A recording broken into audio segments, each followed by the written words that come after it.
Hello, I'm Tony Guida. This is My New York. We gather today to consider why a 33-year-old movie, a modest film made on a pocket change budget, a movie that was supposed to be dead on arrival at the box office, has instead attained immortality. Dirty Dancing. Starring Patrick Swayze, Jennifer Grey, and Cynthia Rhodes. Get ready for the time of your life. Infatuation for the romance of Johnny and Baby prevails. It's rare to find a moviegoer, even today, who hasn't seen it more than once. The film's memorable final dance sequence even inspired an affectionate commercial parody on a recent Super Bowl.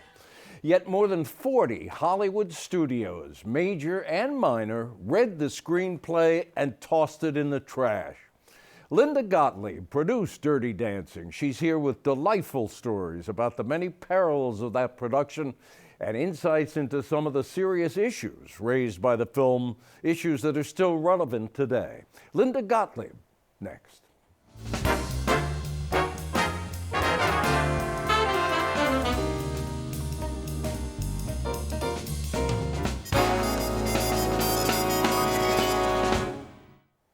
Linda Gottlieb, I'm so glad you're here. Welcome. Thank you. Nice to be here, Tony. I'm looking forward to this because, because number one, I'm one of the millions of fans of this movie, but you have a background in storytelling. I mean, you're a producer, but you worked in soap operas and did everything else. And even this story, this idea, when it was pitched to you, didn't make an impression at all. You were ready to toss it in the can. Talk about that. Well, I was working at MGM. I was a producer for hire at MGM. Right. So my job was to go out and find material. And one day I got a call from Eleanor Bergstein, a young woman I had known. We used to date guys together. And she said, I want to talk to you about an idea. So I thought it was worth a lunch, not an expensive lunch, a middle-range lunch. So I took her to lunch at Between the Breads. I thought that was modest, right? And she said, well, I want to do the story of two sisters in the Catskills, and it will involve Latin dancing. And I thought, not a great idea, not a terrific idea. And so I sort of changed the subject. And I said, well, tell me about yourself. And she said, well, I grew up in Brooklyn. My father was a doctor. She said, I'm a natural dancer. She said, the film will involve dancing in some way. I'm a natural dancer. In fact, she said, I used to go dirty dancing with boys from the wrong side of the tracks. And I literally dropped my fork. And I said, that is $1 million title. She said, what is?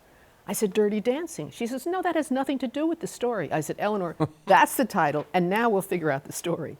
And so over lunch, we invented the character of Johnny Castle. And Patrick Swayze's role. The Patrick Swayze role. You got the title. We'll get a story. We'll figure out the story. I think we should. I'm unfamiliar with the term "dirty dancing." I mean, it wasn't something I knew about when I was that age. It was not known. I had never heard of it before, but I just thought the minute I heard it, I thought it's an unforgettable combination of words. Yeah. And I have a producer's nose is to figure that out, and I thought it really was an intriguing title. And I guess, just to put a bow on it, what would we define it as? Sex with clothes on, or? It was very, in a way, it involved using the lower half of your body, and people who were in fact really good dancers, such as in fact Patrick Swayze, who had been trained as a ballet dancer. It was very hard for him to learn how to do that. He had to really unlearn all the technique he had and free himself up. It required real work with a choreographer for him to be good at it. So you take this newly improvised idea to MGM, and they love it. Well, but no, it was a little harder than that. I mean, we first had to do a script and work and work and work on the script, which Eleanor and I worked very closely on the script. MGM finally gets the script. I get a message on my machine saying, Frank loves it. Frank Yablans, head of the studio. We're going to make the movie. We're so excited. It's a go film. And the next day, Frank Yablans was fired. And with that, every idea that I had developed there were 8 different movie ideas I had, was gone. And Dirty Dancing, along with 7 others, was pushed back in my lap, and I had 1 year to get the film made, with the clock ticking. Otherwise, the rights would revert back. I would never have the rights anymore. So I was under the gun to try and get it made. and I called everyone I knew. I knew lots of people in Hollywood. I had it out very, very widely. And it was rejection after rejection after rejection. 42, I think you've said? 42 rejections. Why? What didn't they like about it? You What know, were it they was afraid of? interesting. Or what did, I think, Tony, the language of it was really interesting. All of these people who were men said, it's soft and it's small, and we want big, hard films. So I don't need to explain the symbolism in that one for you. I mean, they didn't was like, it was not a guy's film, they thought. yeah, girls' film. Yeah, and they also thought it had no foreign market, which was interesting. And in fact, I never thought it had a foreign market. In fact, it did much more business everywhere else in the world than in America. Well, to emphasize that point, this is a girls' film primarily, told by women. I mean, you, the producer, the writer, Eleanor, Right. and in 1986, 87, just like today, Hollywood's the man's world. It was definitely a man's world. I always believed that girls would get guys to go to the movies, and that's the way it worked. If you do a wonderful film that interested women, they would bring their husbands, their boyfriends, etc. That it didn't always go the other way. That the people who actually decide to go to the movies and buy tickets were women. The people who arranged the social things. So that I believed that it was commercial, and I believed it was commercial because of the dance. I mean, the power, which I understood, the sort of the sexual and erotic and romantic power of dance, which had been successful after all in other movies that we can think of, but men had different ideas. Well, this not only has the galvanizing dance, and there are different styles of dance, sort of to go with the Right. social status of Right. the people. Right. Who, the rock and rollers for the Right. lower class, the foxtrotters for the parents, but it's an entertainment with ideas. I mean, there are some very serious ideas in this movie. Definitely, and I think that is part of the reason why it still feels relevant today. I mean, it's a movie about class distinction, and Yeah. American movies really never touched that before. Romance was never about class differences. This was a movie about a girl who really thought she was a liberal, and her family was a liberal, and they had great ideas. But as she says when she has that wonderful scene with Jerry Orbach, she said, "You wanted me, it was fine to be good to other people. Everyone was the same as long as they were doctors or lawyers, not a painter, not a lower class guy Yeah. who As long as they were on our level. on our level." And so that was interesting. And also, it was a film in which a girl has agency. She takes the lead in that. She's not the girl who just is looking for a guy. She's a girl who discovers her own sexuality, her own sensuality, and she actually, when you think about it, she makes the move on Johnny. How Yeah. revolutionary is that? Especially in, in it's set in 63. That's right. So, I mean, if you take it in terms of when it's set, that's totally revolutionary. And in 87, that's still revolutionary. Women didn't do that in women did film not do that. much. And she had insisted on the integrity of her own feelings, and that she had the right to act. And when you think about it, she goes against her father. She's a very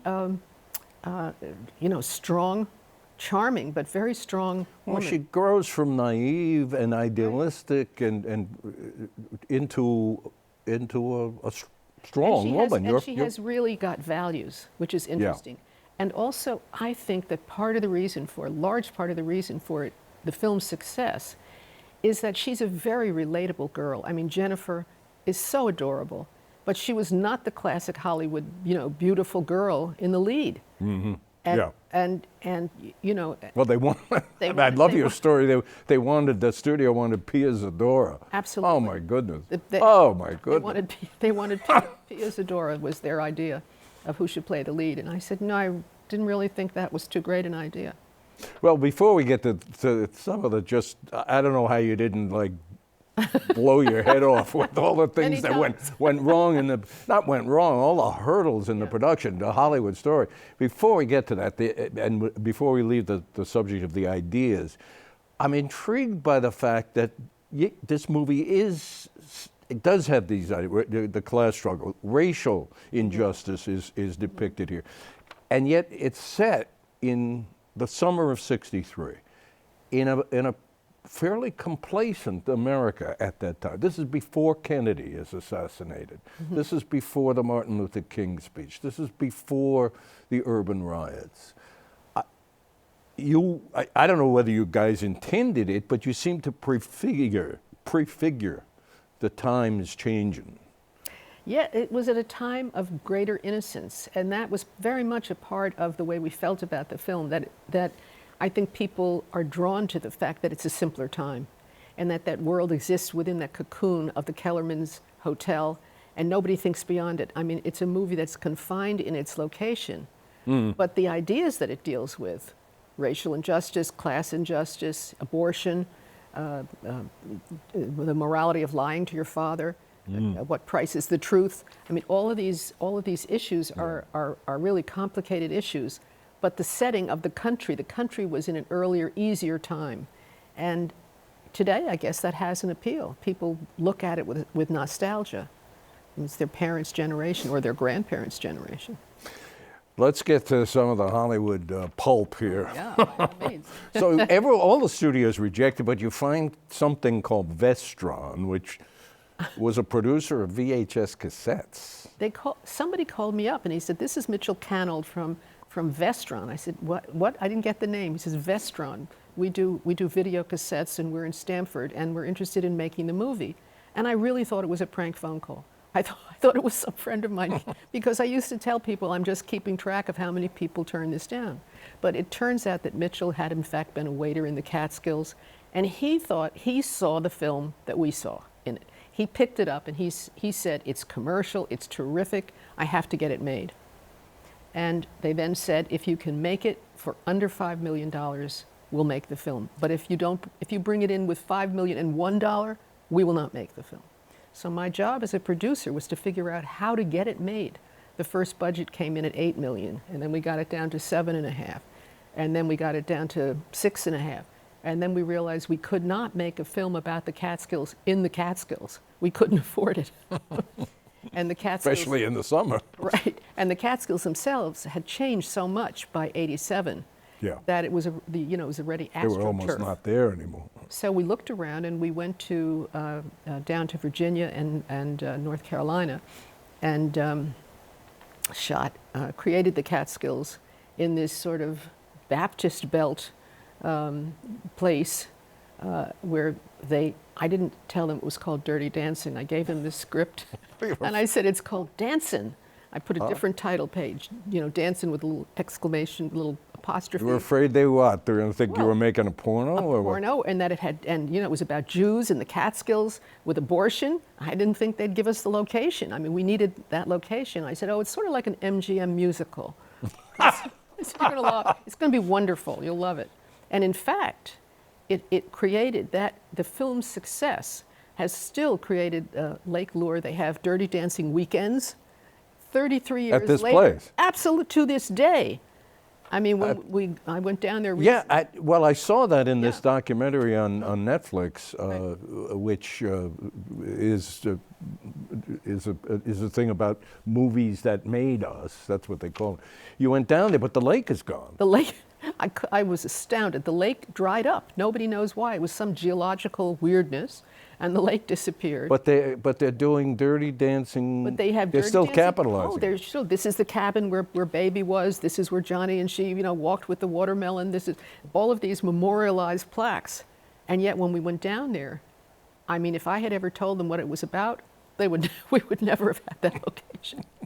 Now, of course, Vestron, I guess any company is going to have final say on who is in it, and you had some interesting battles to fight there. Interesting battles indeed. They were not at all sure about, certainly not sure about Jennifer in the lead. I think they were okay with, even getting Patrick was a struggle. He was not a big name. I mean, these were no star names as far as they were concerned. And a very iffy story, a girl's story. And then when we went for the final meeting, we sat there at a table with all of the Vestron executives, And we brought in a director who had never done a feature film. I just believed in him. I thought he was absolutely the right director. And Emile Ardolino. And he wanted to do it so badly. He felt it in every bone of his body. And they turned to him and they said, Emile, why do you want to do this movie? Tell us why. And he said, and nothing came out of his mouth. He was supposed to sell it to the and he to the froze up. suits. He literally lost his voice. He just froze. I thought, oh my God. I saw the whole movie disappearing yet again. And at which point I started talking, and Eleanor Bergstein, the writer, we started saying, well, what he means to say is, and we started talking, and somehow they gave us a green light. I mean, it was really surprising.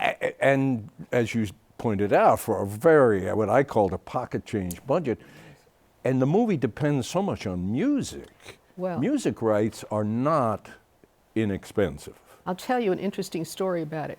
The movie I had in the budget, I allowed $300,000 on a $4.5 million budget for music, which is a huge amount, huge proportion of the budget, because it was so important. We didn't know what to do for the opening sequence, the title sequence. And everything we tried, we put up against the opening sequence. Nothing worked. And suddenly we had that song, Be My Baby, which begins with that boom, boom, boom, boom, boom.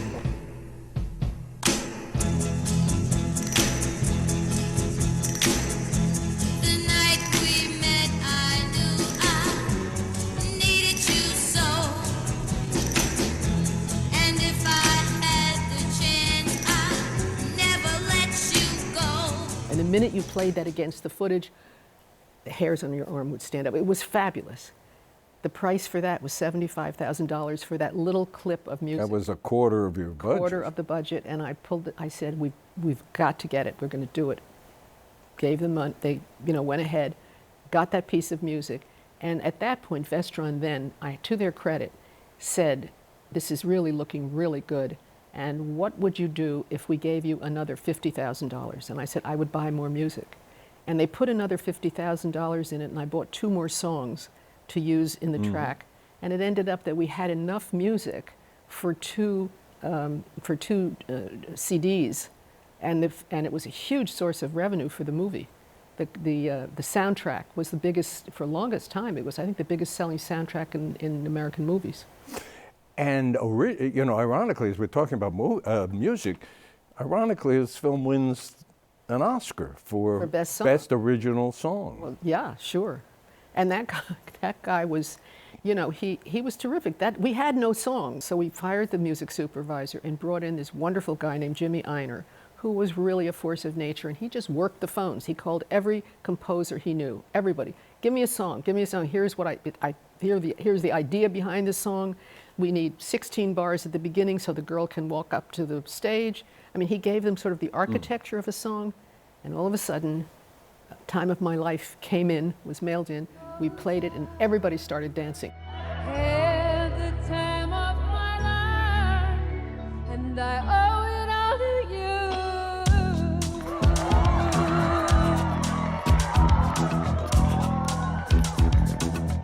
you. We knew that was the song. Yeah. It was really thrilling.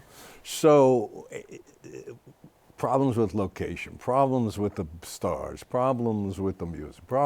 The film finally gets made, a rough cut, and Vestron brings in a pro to look at it and tell them? They bring in Aaron Russo, who had done Beverly Hills 90210. He was a big, successful Hollywood guy. So he screens and it. he screens it. And he says, burn the negative. He says, collect the insurance, burn the negative. I mean, and Really? Yeah, he really did. He just didn't get it at all. He just thought it was a disaster. Burn the negative. Burn the negative. But fortunately, we started doing some audience screenings and people liked it. But it was not an instantaneous success, Tony. It opened okay. It did pretty well. And then it just kept chugging along. It just kept going along. It opened, I think, in September. I'm trying to remember. I think it was a September opening. And by November, it was still in movie theaters. And everybody said, my God, it's like approaching $4 million in gross. This is unheard of. It just a little picture that kept going. And then the soundtrack caught on, and the soundtrack brought more people in. And it just kept growing, and it had this huge, women were bringing their dates, women were bringing their children, and people would approach the film. Mothers could see themselves as the mother. Fathers could see themselves as the father whose daughter was difficult. Older people could see themselves as Kellermans. It had a sort of multi-generational appeal. Everybody I talk to has a story about this movie. And I've talked to a number of people, all of whom have seen it more than once. My editor, the editor of this program, Darren Ryan, told me, "Oh my goodness, you're doing Dirty." That was my first date. It was really a romantic movie. We started this whole thing with me saying that it's attained immortality. It's still making money. Oh, you bet. It's still, it's on Netflix now. And, No, it's still selling. The DVDs are selling. In all kinds of venues all around the world, it's still selling. Before we run out of time, Linda is still producing, and you're in the midst of a movie with Halle Berry. Tell us about it. Yes, we just wrapped a film called Bruised, which is about Halle Berry as a mixed martial arts fighter. Who, and it's incredible. I mean, she's amazing. She's in unbelievable shape. She did all her own stunts. I mean, she's just a phenomenal woman. And she directed the movie, stars in it and directed it for the first-time director. It's sort of like a female Rocky. Yeah. Set in a black world of New York and the fight world, and I think it's very, very good. It took 8 years, Tony. I mean, everything takes forever. It's amazing any movie gets made, but this took 8 years from the time she started. And was it you that got Halle Berry interested? Yeah. Well, yeah. I mean, Michelle moved out to California, and it went to various people. Looked at it. It was going to be for Michelle. It was going to be for Margot Robbie. It was going to be for Blake Lively. It was going to be for Daisy Ridley. And all of a sudden, Halle's name came up. And I mean, it was an unlikely idea at first. And then everybody said, "Oh my God, that's a wonderful idea." And she was passionate about it. And then when we were looking for a director, she said, "I want to direct it myself." She felt so strongly about the subject and about this character. She's a very, very good role. It's one of those roles that you see an actress would love. You're editing it now? So the film or is what? editing now. Yeah, she's editing right now. And then I imagine that it will come out maybe next summer, maybe next fall. You have a studio, or you're going to No, go through it that was again, in- where everybody's going to say, It's an independent film, and it will depend on, how it all turns out. And I'm quite optimistic about it. you should say the name of the title again, so we Bruised. implant it in. Bruised. Bruised. Bruised, with Halle Berry. Halle Berry. And Linda Gottlieb producing. Right. I'm so charmed by the stories about Dirty Dancing. Well, Did you have any? You didn't have any notion it would. Oh, I would have attain- been grateful if they didn't yell at me. I mean, grateful if I didn't get terrible reviews. I never, ever, ever, ever dreamt it would be what it is. And what's really surprising is that it is more famous now than it was 30 years ago. It's really gotten this iconic status. It's part of the language. The thing, I'll just mention this because people talk to me about the wonderful chemistry between Jennifer and Patrick. They hated each They other. hated each other. They really did not get along at all. I mean, really at all. What was that about? Well, they had worked together in Red Dawn, and he said, "Oh, she's just a baby. She's not a professional. She won't do her own stunts." I mean, Patrick was a very macho guy. You thought she was what, a diva? Not a diva. No, that she would cry easily. I mean, she was quite young, and she hadn't been in lots of films the way he had, and She's playing a 17-year-old. How She old? was How really old? 27. She was 27. And he So- was 37. Yeah. But she looked very young, and she seemed very young, and she was. I mean, if you did 10 takes of a scene, Jennifer would do it differently each time. And Patrick was the opposite of that. Patrick had technique. He was trained as a dancer. He understood technique. He could figure out what he was going to do, and he would do it 10 different takes. he would be irritated with her because, you know, she wasn't up to his speed sometimes. And I think they just also really weren't particularly attracted to each other. She would say to me, "I hate the way he kisses." I said, "Jennifer, you're an actress. Just go back." Yeah, I mean, there is such steam I coming know. off the screen between those two. I guess that's why they call it acting. That's right. That's a- why they call it That's acting. why they call it acting. Acting, right. And then all of those wonderful things, the great thing that Emile did as a director, he would figure out all of those mistakes. You know, the scene where he runs his hands down her arm and she starts giggling. Well, that was basically a blown take, and he kept saying, "Just keep the camera going." You know, and so the more she would giggle, the more, and he loved it. And of course, that made it into the film. He understood how to get the spontaneous mistakes in the film that made it so endearing. Well, we could talk for a long time about this, and I wish we could, but they're going to come in here and give me a hook. It's delightful to revisit Dirty Dancing with you. It's delightful to hear about Bruised, soon to Thank you. come. Thank you. And come back here when Bruised is We'd love is to. out there. And Maybe we'll I'll see if maybe Hallie will come back. All That right. would be great. bring Holly with you. Right. That would be great. Thanks, Tell her Tony. I'd like to buy her a drink. I'll Something. I'll pass the word. Linda Gottlieb, thanks so much. Thank you, Tony. And thank you for watching. We'll see you next time.